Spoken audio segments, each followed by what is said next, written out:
No Natal, eu estava trabalhando em um turno duplo na emergência. Meus pais e minha irmã disseram à minha filha de 16 anos que não havia lugar para ela na mesa. Ela teve que dirigir sozinha de volta para casa e passar o Natal em uma casa vazia. Eu não fiz escândalo. Tomei uma atitude. Na manhã seguinte, meus pais encontraram uma carta na porta e começaram a gritar.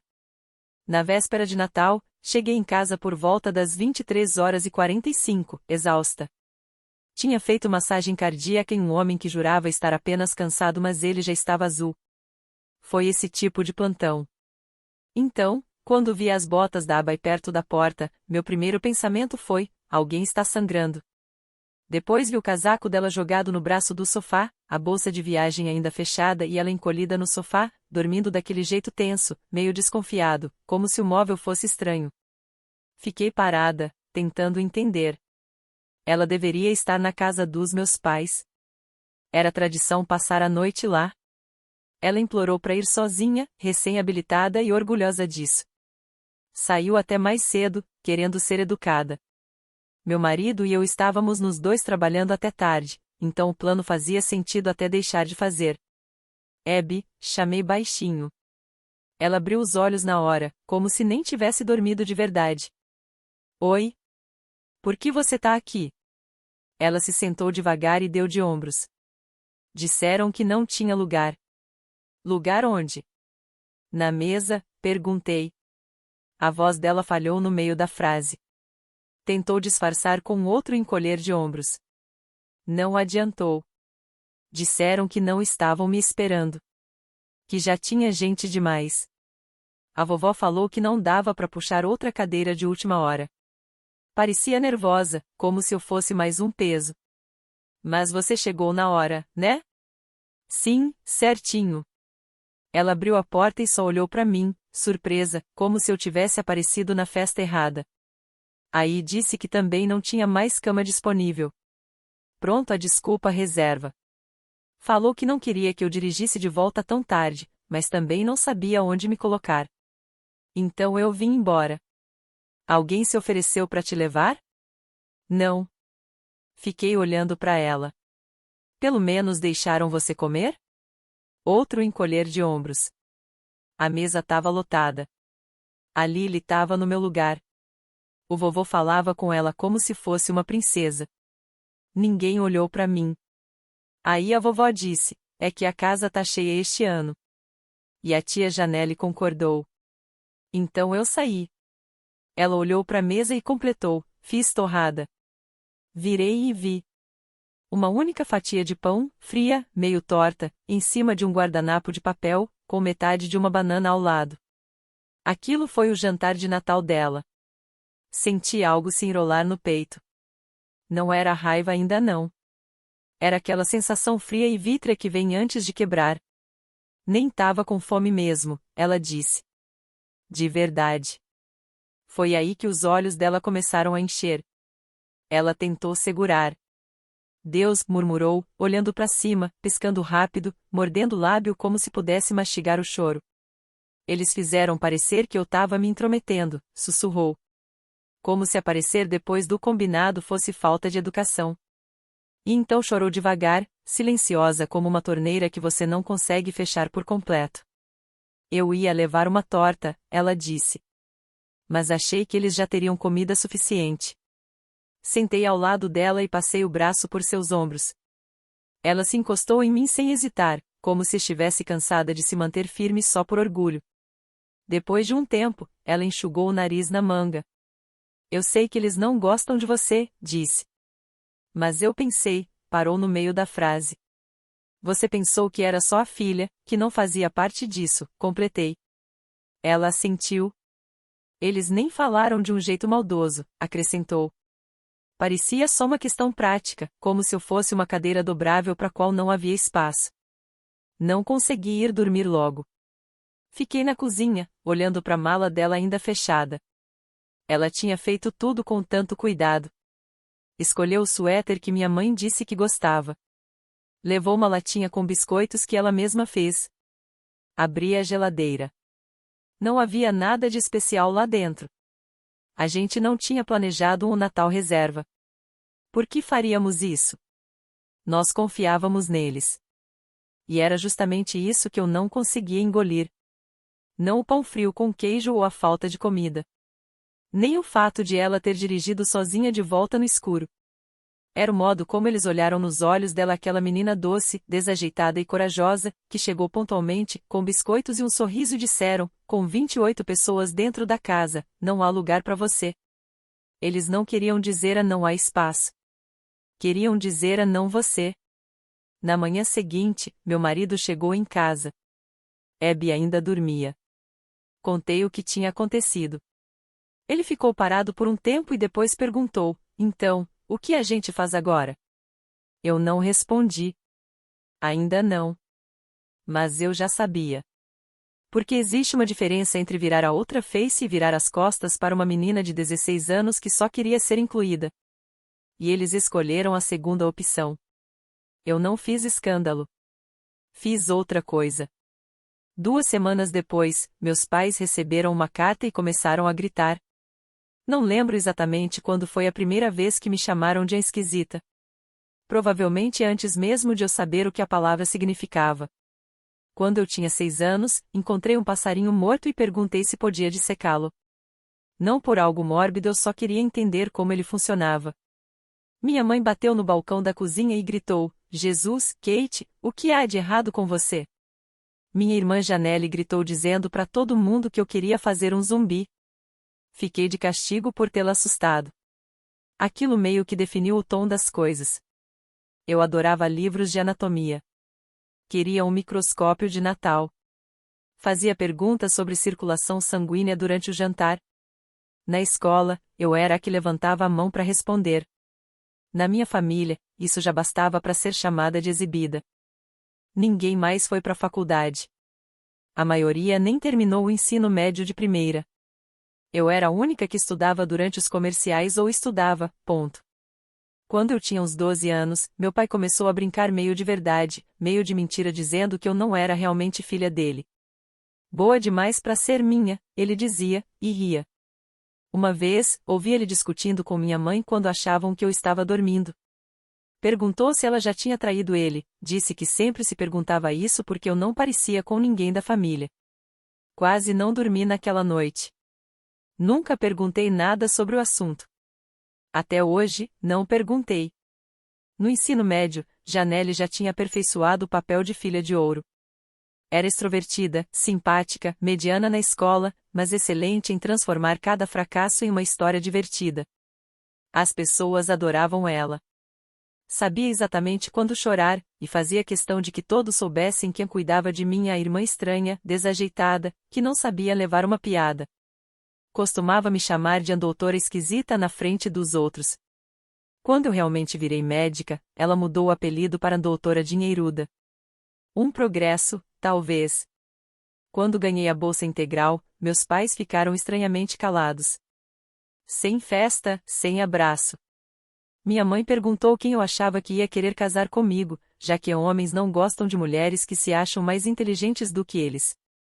Respondi que talvez eu me casasse comigo mesma. Ela não riu. E eles não me deram um centavo. Trabalhei como garçonete durante toda a faculdade de medicina, pegando os turnos que ninguém queria, voltando para casa com os pés doendo e o cansaço enfiado nos ossos. Enquanto isso, minha família achava que eu estava vivendo o sonho. Nunca me visitaram uma vez sequer. Anos depois da minha segunda residência, consegui meu primeiro emprego fixo, o primeiro que me fez sentir que talvez eu não estivesse mais me afogando. Conheci meu marido durante um plantão noturno. Bem romântico, se você achar exaustão compartilhada algo romântico. Com o tempo, nos mudamos para um lugar onde podíamos pagar algo melhor que miojo. E foi aí que as ligações começaram. Você pode ajudar com a conta de luz? Pode assinar esse contrato como fiadora? Pode falar com um médico amigo seu sobre o caroço nas costas do tio Pet? Eu ajudava no que podia quase sempre sem pensar 2 vezes.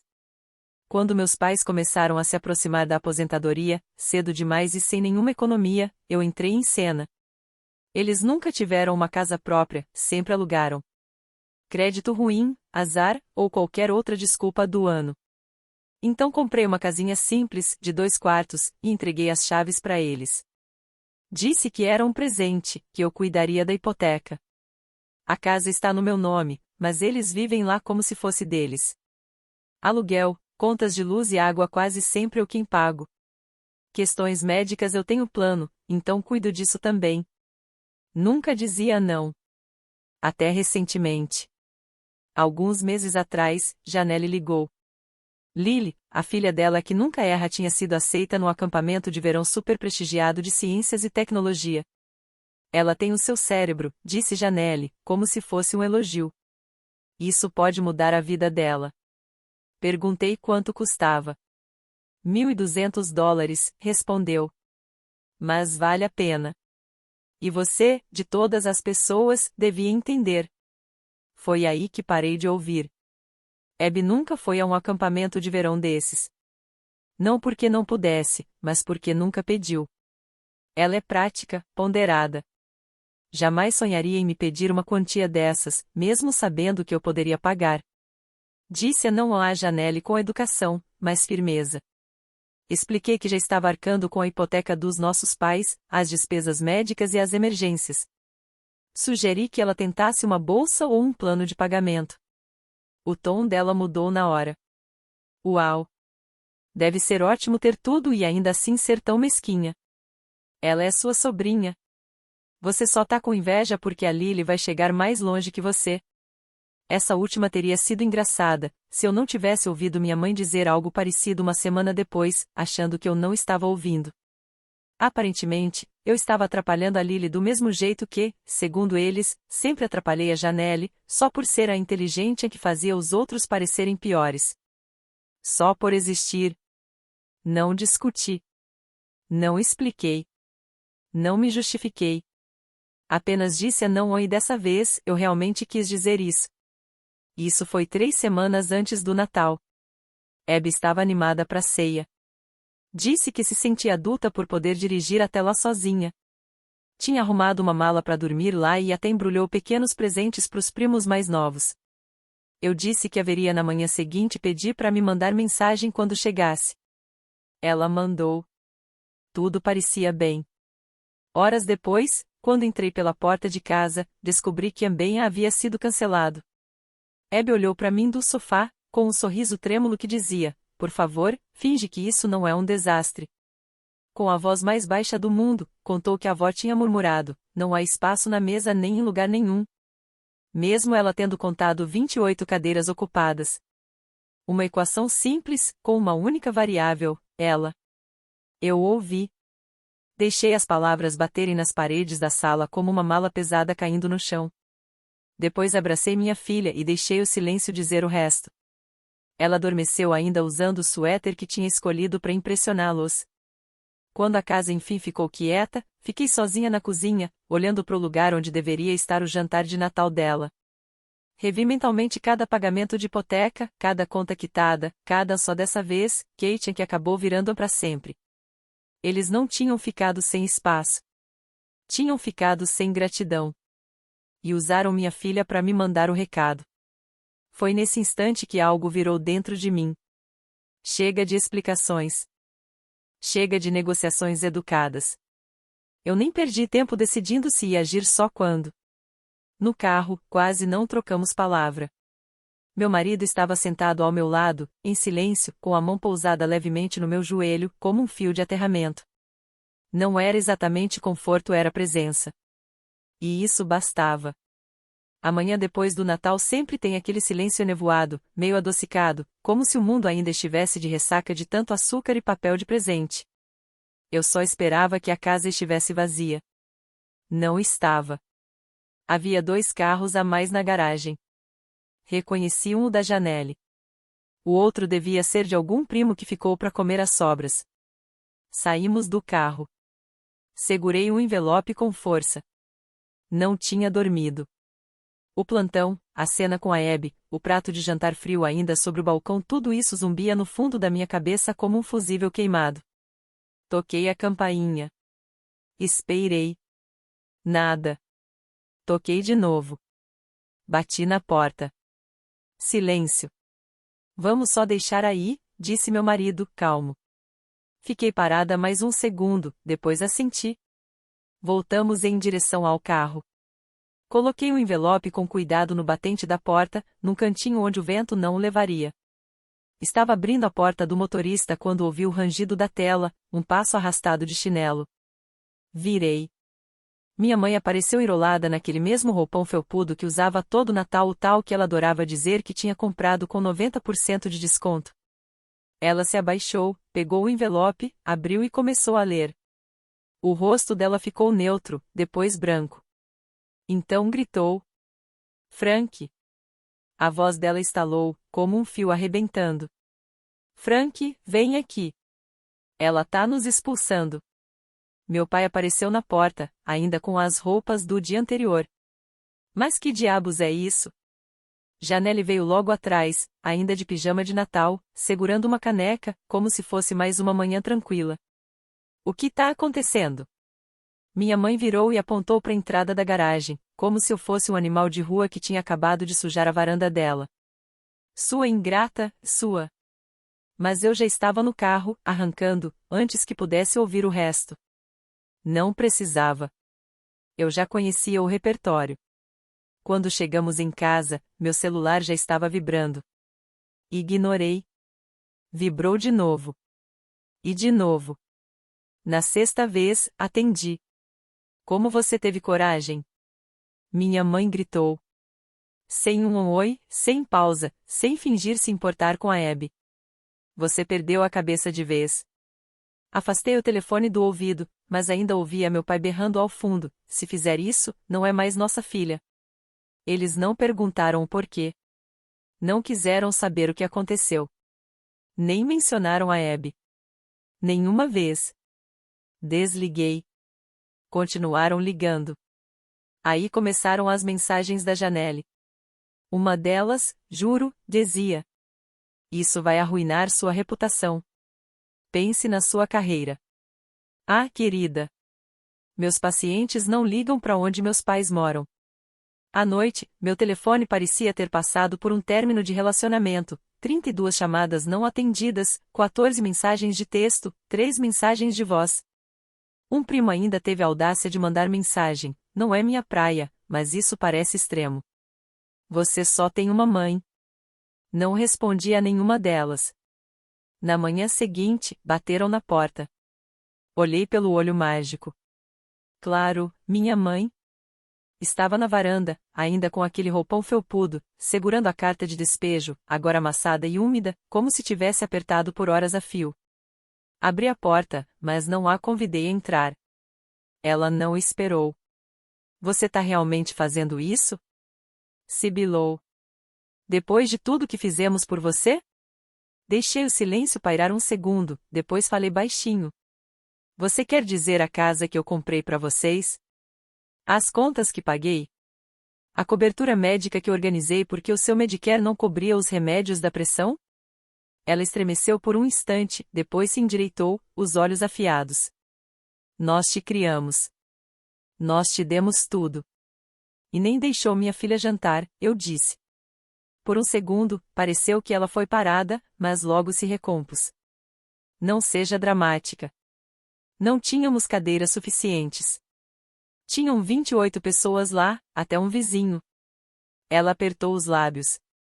Não mandei aquela carta para ser cruel, acrescentei. Mas se você acha que pode tratar a Abby como se fosse descartável. Ah, pelo amor de Deus. Ela explodiu, animada de repente. Para de agir como se fossemos monstros. Você é quem está destruindo sua família por um mal-entendido, e agora ainda ameaça seus próprios pais. Ela ergueu a carta como se fosse prova em um julgamento. E então juro que isso parecia teatro, rasgou ao meio, ficou ali, rasgando bem no centro, como se isso invalidasse o processo legal. Pronto, disse. Agora, se quer que te perdoemos, vai pagar o acampamento de ciência da Lily e largar esse chilique ridículo. Ela sorriu, como se tivesse resolvido tudo. Não disse nada. Foi nesse momento que percebi que eles nunca me levaram a sério. Nem por um segundo. Nem quando eu era criança. Nem quando me tornei médica. Nem agora. para eles, eu ainda era menina estranha obcecada por ciência, que deveria se contentar com migalhas e ficar no seu lugar. A garota que eles ressentiam, mas nunca respeitaram de verdade. Pensaram que eu não iria agir, mas estavam enganados. Então, deixei minha mãe sair da varanda, murmurando sozinha como a heroína de uma peça trágica, e fechei a porta silenciosa, calmamente.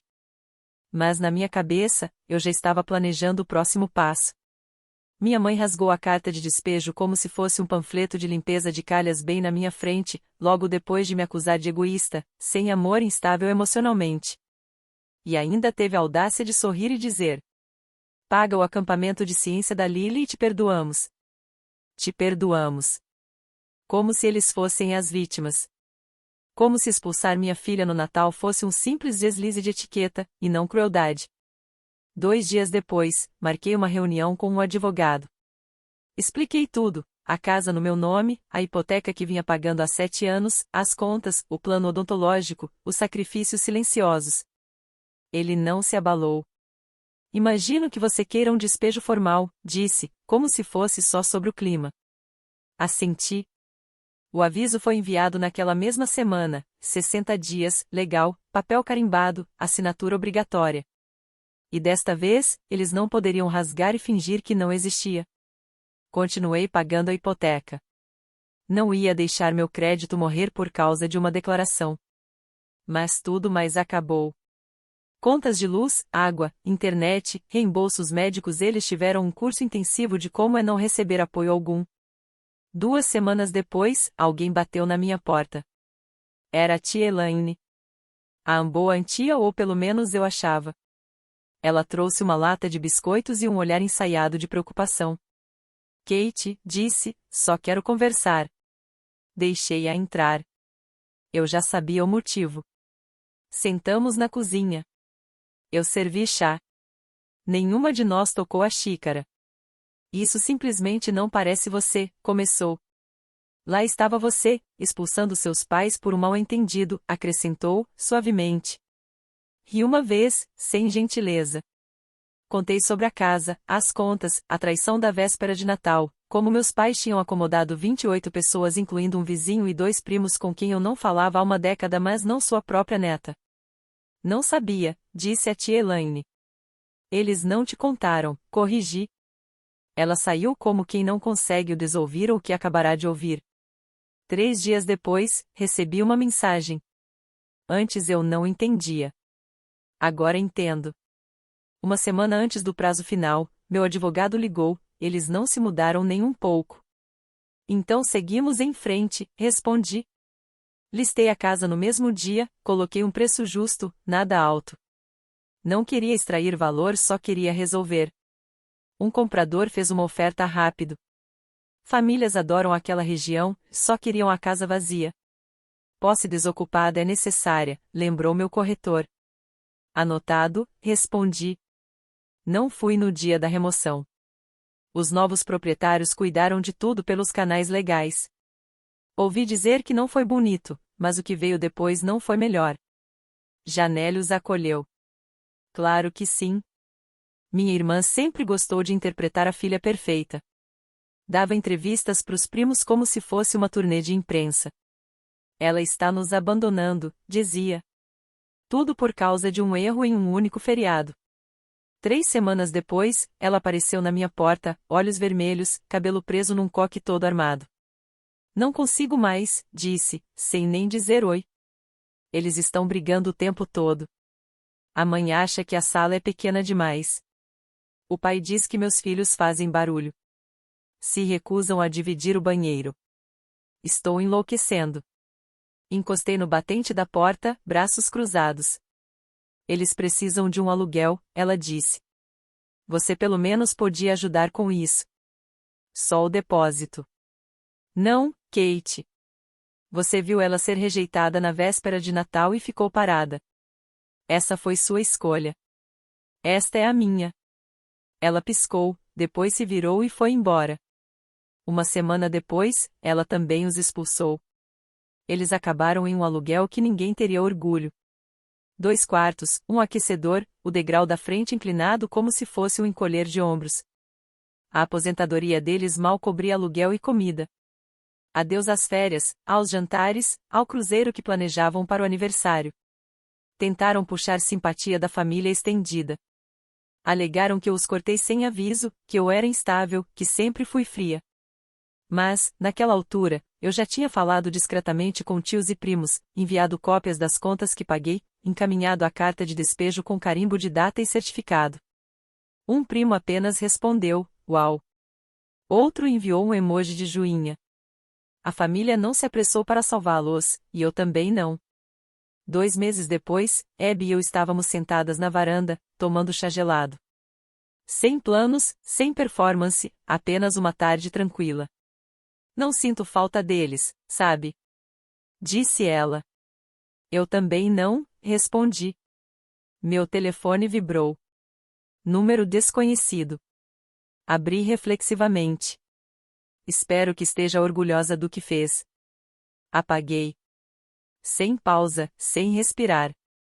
Provavelmente vão mandar mensagem de novo, disse Abby, casualmente. Sempre mandam, eu disse. Mas não são mais meu problema. E realmente não eram. Disseram que não havia lugar para Abby na mesa.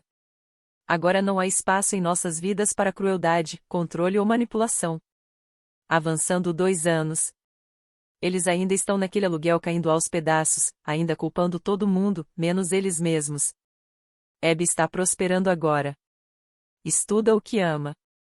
E o dinheiro da venda da casa cobriu mais que só a faculdade comprou paz para ela, e um pouco de encerramento para mim. Não atendo às ligações deles. Não envio dinheiro. Não perco sono. Protegi minha filha. Finalmente, a escolhi. Mas me diga, fui longe demais ou exatamente na medida certa?